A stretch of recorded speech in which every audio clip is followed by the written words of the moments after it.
بسم اللہ الرحمن الرحیم، ویلکم ٹو مائی چینل۔ دوستو، اگر ہم جانوروں پر ظلم کی بات کریں تو اکثر ایسے واقعات منظر عام پر آتے رہتے ہیں۔ دوستو، بہت سے لوگ اس دنیا پر موجود ہیں جو جانوروں پر بہت ظلم کرتے ہیں، مگر دوستو اگر ہم بات کریں جانوروں پر رحم دلی کے بارے میں تو دنیا میں بہت سے ایسے مشہور لوگ موجود ہیں جو جانوروں پر بہت زیادہ رحم دلی کرتے ہیں۔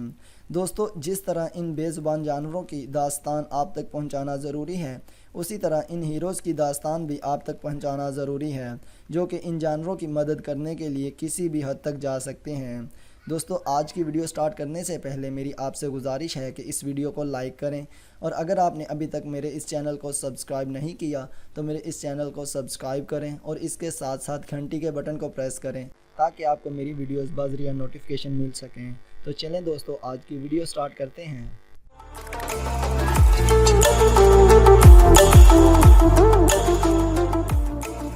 دوستو، ایسی ہی ایک کہانی تالاب شو کی ہے جو کہ تاجکستان کا رہنے والا ہے۔ یہ بوڑھا شخص اپنے ایک دوست کے گھر گیا تو وہاں اس نے ایک رچھ کے چھوٹے بچے کو دیکھا۔ اس کے مالک سے بار بار پوچھنے پر اس کو معلوم ہوا کہ ان کو یہ بچہ جنگل میں زخمی حالت میں ملا تھا۔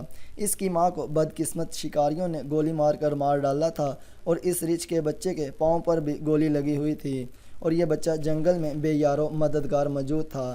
اور دوستو، یہ ممکن تھا کہ جنگل میں اکیلا ہونے کی وجہ سے یہ بچہ یا تو بھوک کی وجہ سے مر جاتا یا تو پھر یہ جنگل میں موجود درندوں کی خوراک بن سکتا تھا۔ یہی وجہ تھی کہ اس کے دوست رچھ کے اس بچے کو جنگل سے اٹھا کر اپنے گھر لے آئے تاکہ وہ اس بچے کی دیکھ بھال کر سکیں۔ دوستو، تالاب شو کو یہ رچھ کا بچہ بہت پسند آیا اور اس نے اس بچے کو اپنے دوستوں سے خریدنے کا منصوبہ بنایا۔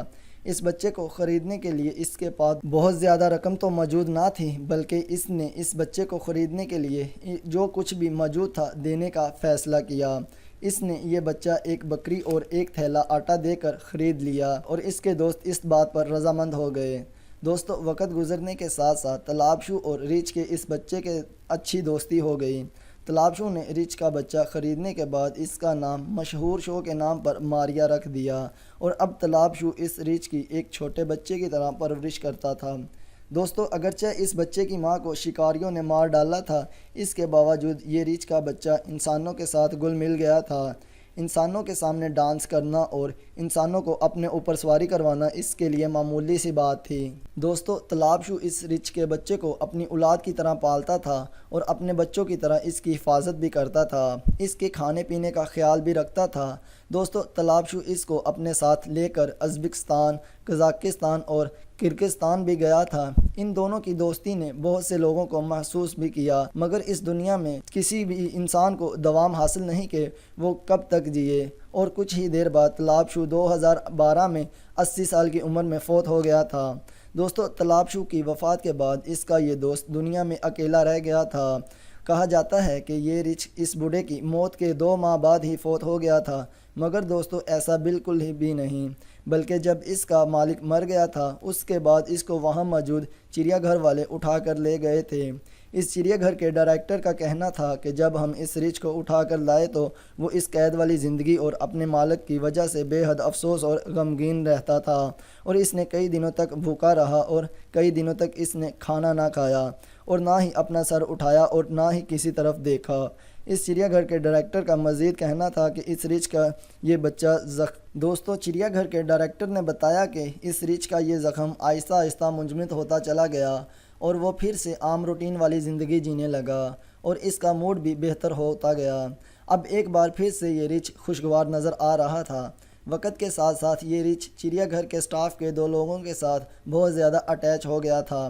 پتہ نہیں کیوں دوستو، اپنی ماں پر انسانی ظلم کے علاوہ یہ انسانوں کو بہت زیادہ پسند کرنے لگا تھا۔ شاید انسانوں کی طرح جانور بھی اس بات کو سمجھتے ہیں کہ ہر انسان ایک جیسا نہیں ہوتا۔ دوستو، تالاب شو کا بیٹا جو کہ اب 18 سال کی عمر کا ہو چکا تھا، اور وہ اب نہ صرف اپنے باپ کو بلکہ اپنے باپ کے اس پالتو جانور کو بھی یاد کرتا تھا۔ یہی وجہ تھی کہ وہ اس رچھ کو ملنے کے لیے اپنی ماں کے ساتھ چڑیا گھر جایا کرتا تھا۔ دوستو، اس کے بتانے سے پتہ چلا کہ اب یہ رچھ بھی کافی بوڑھا ہو چکا تھا اور اس کی دیکھنے کی طاقت کم ہو رہی تھی، مگر ابھی بھی یہ ہمیں سونگھ کر اس کی حالت دیکھنے والی ہوتی ہے۔ یہ اپنی پچھلی ٹانگوں پر کھڑا ہو کر اپنے جذبات کا اظہار کرتا ہے۔ اور بعض اوقات ہمیں دیکھ کر اس کی آنکھوں میں آنسو بھی آ جاتے ہیں، اور یقیناً دوستو یہ رچ اپنے بوڑھے دوست کو یاد کر روتا ہوگا جس نے اپنی اولاد کی طرح اس رچ کی پرورش کی تھی۔ اس کے علاوہ دوستو تالاب شو کے بیٹے نے مزید بتایا کہ جب ہم چڑیا گھر میں اس کو لایا گیا تھا تو یہ ہم سے بہت زیادہ ناراض تھا، اور جب ہم اس کو چڑیا گھر میں ملنے آیا کرتے تو یہ ہماری طرف دیکھتا تک نہ تھا، یہاں تک کہ جب ہم اس کا نام بولتے تو بھی یہ مڑ کر نہ دیکھتا۔ دوستو اس کے علاوہ تالاب شو کے بیٹے نے مزید بتایا کہ جب چڑیا گھر میں اس کو لایا گیا تو یہ ہم سے بہت زیادہ ناراض ہو گیا تھا، اور جب ہم اس کو چڑیا گھر میں ملنے آیا کرتے تو یہ ہماری طرف دیکھتا تک نہ تھا، یہاں تک کہ جب ہم اس کا نام بولتے تو بھی یہ مڑ کر نہ دیکھتا تھا۔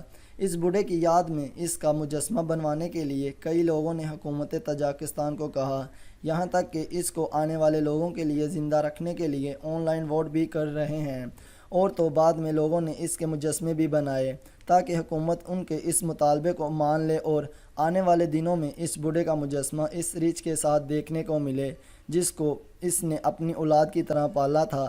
اس ویڈیو کو دوستو لائک کریں، اپنے دوستوں سے شیئر کریں، اور مزید ویڈیوز کے لیے ہمارے چینل کو سبسکرائب کریں، اور اگر کسی قسم کا کوئی سوال ہے تو ہمیں کمنٹ کر کے ضرور پوچھیں۔